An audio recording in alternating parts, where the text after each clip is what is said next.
You see this guy here? This is probably the most important picture or element of this story. This white guy pretty much standing on top of one of his own people who has been beaten by a savage is smiling, laughing and videoing it. I believe the most pressing question that everybody should be asking in 2025 is why we have to live near these feral rats. And what is it going to take for the normie white person to wake up and realize they actually hate you and want you dead?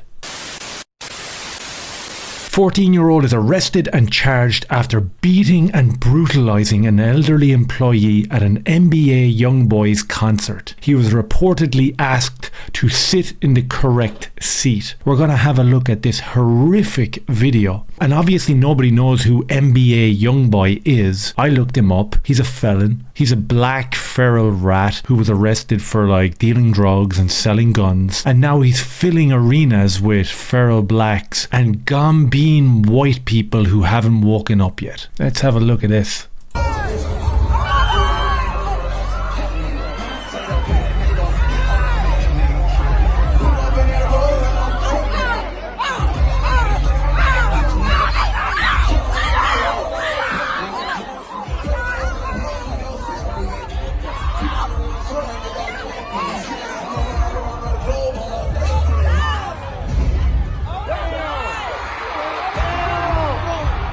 At the T-Mobile Center is recovering after police say he was dragged into a crowd and beaten. It happened last night at the NBA YoungBoy concert. The incident captured by multiple people and is now circulating on social media. KCTV5's... You're getting flashbacks to the Raja Jackson incident from a month ago, and we saw how that played out just in the last couple of days. That feral black jumped into the ring, viciously beat a white veteran, almost taking his life. Police didn't even show up for 4 to 5 weeks under pressure from, I guess, influencers and social media personalities who were absolutely appalled that the police didn't show up and immediately arrest him. They show up after 4 weeks and he gets a bond of 50,000, which now I have been told all you had to pay was $5,000 and he got to go home after a half an hour. And we're being told by his celebrity dad that he learned his lesson, a few hours in jail, sorted.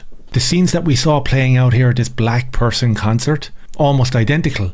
A feral rat, no frontal cortex developed, lashing out on a white person. This time the guy's in his late 60s and all he was doing was asking this kid to sit in the correct seat. 14 years old, savage, vicious beatdown put upon him, and nothing will happen. Nothing will happen and no one will pay attention and nobody really cares because it's the culture now and these people get a pass every time they chimp out. You see this guy here? This is probably the most important picture or element of this story. This white guy pretty much standing on top of one of his own people who has been beaten by a savage is smiling, laughing and videoing it, yelping like a little girl and thinking that it's great fun. And any other white in the vicinity of this should have the cognizant skill to understand that.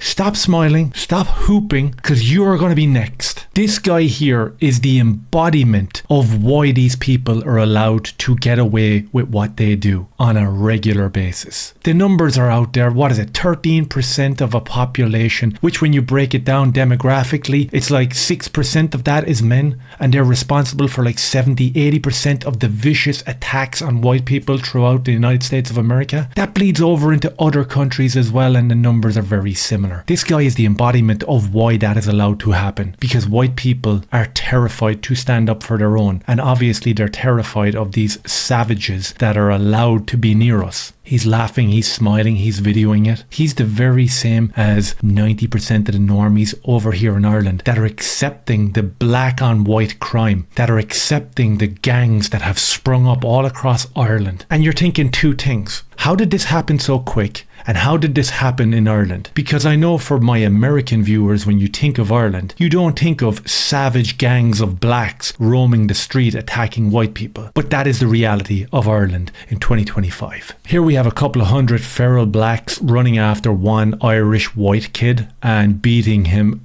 unmercifully. Is that an isolated event? Of course it isn't. This happens over and over again, and it's only really shown on social media. You will never see this on any sort of mainstream publication here in Ireland. But what you will see is our mainstream media flocking towards an alleged story of racism towards the Indian community here in Ireland. Them type of stories get covered on the news, on the radio, on publication, and all across social media, sparking outrage at the racist Irish people. But you never see the inversion of that. You never get to see the white kids being beaten unmercifully in schools all across Ireland. You just don't get to see it. One of the videos that has always stood out to me is this one right here.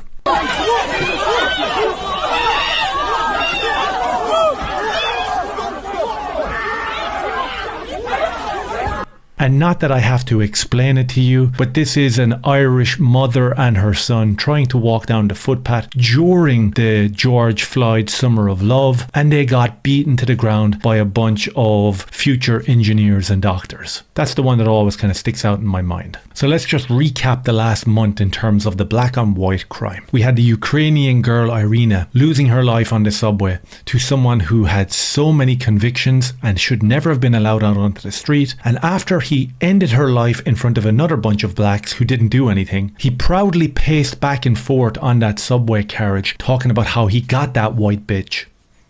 Interesting. Very interesting. You had Raja Jackson, son of famous UFC champion Rampage Jackson, 25 unanswered punches to an unconscious white man. His father came out and said, well, the white guy shouldn't have tried to involve him in this particular wrestling event because Raja takes these things to heart and believes that it's racism.